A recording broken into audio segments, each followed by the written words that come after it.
रात का सन्नाटा पूरे गांव में फैला हुआ था। पुराने घरों की दीवारों पर काई जमी थी और कहीं-कहीं से टूटी छतों से चांद की रोशनी झांक रही थी। गांव के बीचों बीच एक ऐसा घर था जिसे सब लोग खिड़की वाला घर कहते थे। वह घर हमेशा बंद रहता था, मगर हर रात उसकी खिड़की अपने आप खुल जाती थी। लोगों का कहना था कि जो भी उस खिड़की को खुलते देख लेता है, उसका चेहरा अगले दिन उसी शीशे में नजर आता है। डर के मारे लोग अब उस रास्ते से गुजरना भी छोड़ चुके थे। बरसों बाद एक दिन गांव में एक सरकारी सर्वे अधिकारी आया। नाम था अर्जुन। उसे गांव के पुराने भवनों की स्थिति का रिकॉर्ड तैयार करना था। जब उसे बताया गया कि उसे उस छोड़े हुए घर की जांच करनी है, तो उसने इसे एक साधारण काम समझा। वह अपनी साइकिल से उस सुनसान रास्ते पर निकला जहां सिर्फ हवा और पेड़ों की आवाजें थी। गांव के लोगों ने उसे रोका, मगर उसने किसी की बात नहीं मानी। अर्जुन ने जैसे ही घर का दरवाजा खोला, एक ठंडी हवा का झोंका उसके चेहरे पर पड़ा। अंदर सब कुछ धूल और जाले से ढका हुआ था। दीवारों पर पुराने निशान और फीके चित्र बने थे।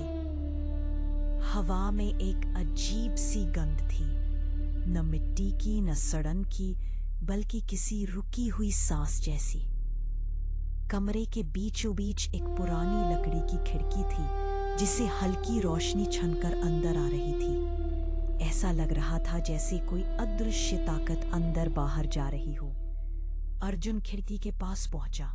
बाहर सब धुंध से ढका हुआ था। शीशे पर जमी धूल को पोंछा और अचानक देखा कि शीशे में उसका ही चेहरा दिखाई दे रहा है। पर कुछ अजीब था। उसका प्रतिबिंब मुस्कुरा रहा था। अर्जुन खुद बिल्कुल शांत था, पर शीशे में उसकी मुस्कान बढ़ती जा रही थी। एक पल के लिए उसे लगा यह भ्रम है, पर मुस्कुराते चेहरे की आंखें धीरे धीरे गहरी काली होती जा रही थीं। कमरे में अजीब सी फुसफुसाहटें भर गईं। कहीं से किसी पुरानी रेडियो जैसी आवाज आई, टूटी फूटी पर साफ थी। समय पूरा हुआ, बाहर मत देखो।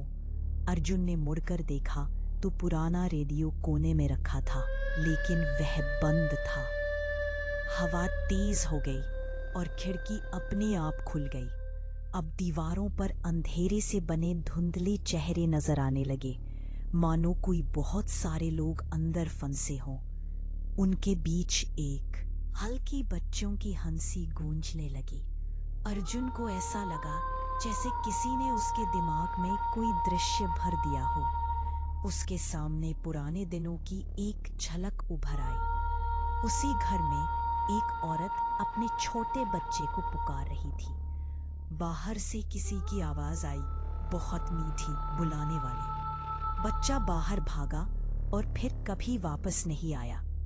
उसकी माँ ने सालों तक खिड़की से पुकारा, जब तक कि एक रात वह खुद गायब नहीं हो गई। कहा जाता है तब से उस खिड़की में उनकी परछाया जिंदा है। अर्जुन अब घर से बाहर भागना चाहता था, लेकिन दरवाजा बंद हो चुका था। उसने खिड़की की तरफ देखा। वहां अब 3 चेहरे दिखाई दे रहे थे, एक उसका और 2 पुराने, शायद वही जो पहले कभी यहाँ रहे थे। तीनों मुस्कुरा रहे थे, जैसे किसी का स्वागत कर रहे हों। कमरे में अब कोई आवाज नहीं थी, बस ठंडी हवा का एहसास और गहरी चुप्पी। सुबह जब गांव वाले वहां से गुजरे तो खिड़की बंद थी। घर शांत था, जैसे वहां कोई कभी आया ही न हो। लेकिन दीवार पर एक नई पेंटिंग बनी थी, अर्जुन का मुस्कुराता चेहरा। अब लोग कहते हैं हर रात वह खिड़की फिर खुलती है। धीमी हवा के साथ वही पुरानी फुसफुसाहट सुनाई देती है। जो भी उस आवाज को सुन लेता है, वह अगली सुबह हमेशा के लिए उस खिड़की का हिस्सा बन जाता है।